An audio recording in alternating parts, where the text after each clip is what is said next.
Jonesy and Amanda. Jam Nation. Down to the Jonesy and Amanda Arms for the pub test today. Banning booze in Parliament. Does it pass the pub test? Well, it was just last week that Barnaby Joyce disgraced himself in public. He claimed he mixed his alcohol with his medication, but he was just after having left work and was worse for wear. This week we see the Deputy Nationals leader, Perrin Davey, appear to slur her words during a Senate hearing. Now, it was a session that started at 9 p.m. She'd had 2 red wines, she said, at 8:30, but she sounded a bit like this. I have seen a dramatic change from when once the arts would come in and it would be this is what we're saying. You come prepared, you know exactly the questions I'm going to ask about the regions, and the regions are now a topic of conversation. Independent MP Zali Steggall has suggested random alcohol and breath testing should be adopted because people just aren't self-regulating. A number of years ago they tried to clean up the culture of Parliament House, and here we still are.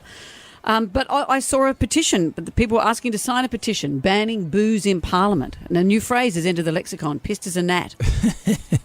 Well, Hawke, he gave up the booze, didn't he, when he became Prime Minister? It's interesting. When Barnaby Joyce had his disgrace last week, people said, yeah, what about the larrikin Hawke? Well, he actually gave up alcohol when he became Prime Minister. You're absolutely right. And Albo, it appears to be going down the same path. Well, when he was asked about it, he didn't think that there should be a ban or that they should be doing anything. He said, look, we're all adults here, but really, he said common sense should apply. Yes, it should, but does it? But we work in the rock and roll business, and I was just looking at our bar fridge during Sean's news. We don't have any booze in there. No. Remember there was a time when we used to have like cans of beer and people would heaps of turn up stuff? drunk for breakfast radio. Yeah, that was in the old days. That was like in the That's late what I mean. 90s, early 2000s. Most businesses... And you'd expect that from a radio show. But You would expect that. Most businesses don't tolerate it anymore, so why are our politicians any different?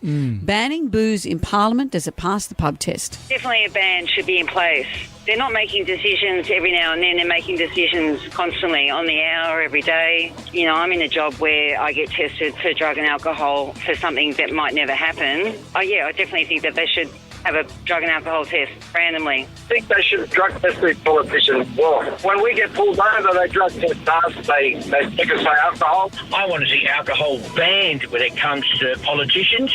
They're making decisions on all our lives, from the youngest to the senior citizen, and I don't want to think they're doing it under the influence. I think it does pass the pub test. I've worked in government agencies for 20-odd years, and I think they banned alcohol in public service events many, many years ago, so I don't see why it doesn't stand in Parliament as well. I'm a teacher.